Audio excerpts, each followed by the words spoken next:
What's up, everyone? This is King Crypto. Today we're going to be talking about my top 3 favorite indicators to use when I'm trading in the markets.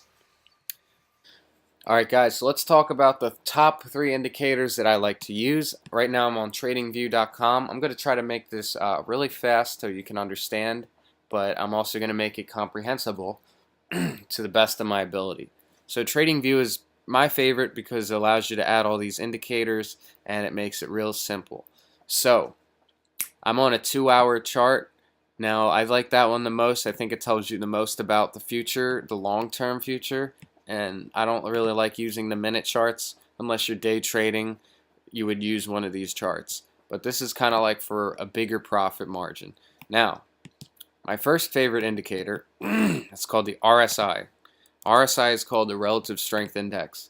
Now with the RSI, you can really determine what's going to happen almost every time, because you can see every time this is oversold. This is an oversold position. You can also see that this is when it's at a low. Every time that happens, we see that the price comes back up. Every time it comes back down again, we see that it just jumped right back up again. So this is a constant. This always happens. Just about, unless there's such bad news about the company that everything's gone. We see it happen again, and then when we see it's getting a little bit to be overbought, we see it sell down again. Oh, look at that, it's down, it's coming back up again. So it's this game that you have to play, but it's really that simple. When we saw the correction happen, well, it was a pretty hard correction, but at the same time we saw 3 opportunities where the RSI was too low. Or oversold. So that was our giveaway right there. Buy it, buy now, buy now. And that's what you got to pay attention to when you're reading into these markets. So that's RSI. Now let's move on to the next one. This is called the MACD. Now the MACD is like a second placeholder in terms of it's like my second signal, because the MACD kind of, with how these are set up, these are manually set up this way. So the MACD kind of comes in to show you the trend a little bit afterward, like just about maybe an hour or two after the oversold shows itself, you know, and it kind of works the opposite way too.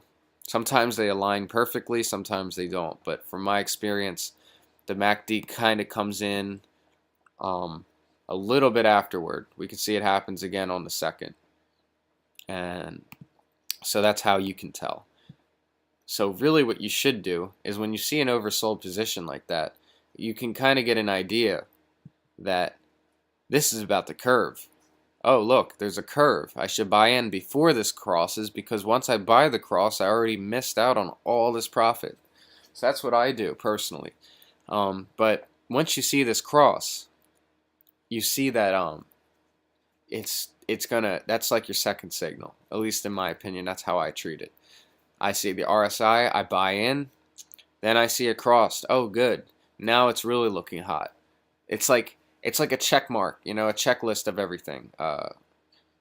You know what I'm saying? Like a study guide or some kind of exam you're studying for. Once you check everything out, you got 100. Once you know everything, every indicator that's actually important, once you focus on the important stuff, that's where you succeed. So yeah, sorry about that corny reference, but helps me. And then we finally got the super trend. Now the super trend is just a buy or sell signal, and we're going to look at it here. So the buy or sell signal is kind of like the last stand. We can see that we only find out about this after the MACD and the RSI are, you know, give us an indication of something. So this is kind of like the, you know, validifying what I've said or what I've purchased. If I bought that, sorry, if I bought Dash at $380, this will come in probably, let's see, 12 hours later. That's a little bit of a while, but it'll come in and tell me that I pretty much did a good job. Or if I missed out, I can use this as a signal to know that, oh, I can still buy it even at this level and still make profits. Maybe, fuck, I'm getting the hiccups, guys. Come on. Sorry. You can buy at this level and you can still make profits, although you could have made it here. But if you missed out, it's okay. So that's how I go about doing this. Let's go to February 2nd. We can see the same thing. With the RSI comes in first, then we see the MACD, then we see the super trend. And the super trend really is the last thing. It's really just to show you that you made a good decision in the beginning.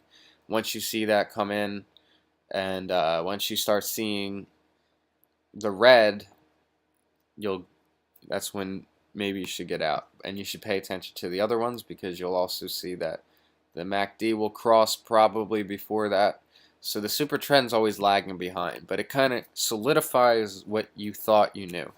And that's kind of how I see it. So I think that's a really awesome secret. I don't think really people use it in this way, but it's kind of like a 1, 2, 3 thing. It's kind of an interesting little way that I make money. And I bought Dash, and when it was like around 400, and guys, I made some good profits, and I made enough so I can keep doing these Litecoin giveaways for a little bit longer. I never had to spend my own money doing it.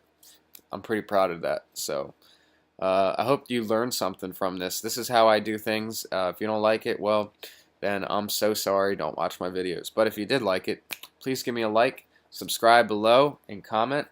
And as you should know, the more active you are, the more likely you are to win. I will pick some people that I like, I don't know, sooner or later. And I hope you enjoyed the video. See you guys. This is King Crypto. Out. King Crypto! Yo, hey, man. Here we go. I got nothing else to say. I want to welcome you to the fastest cryptocurrency channel in the world. Hey, King Crypto!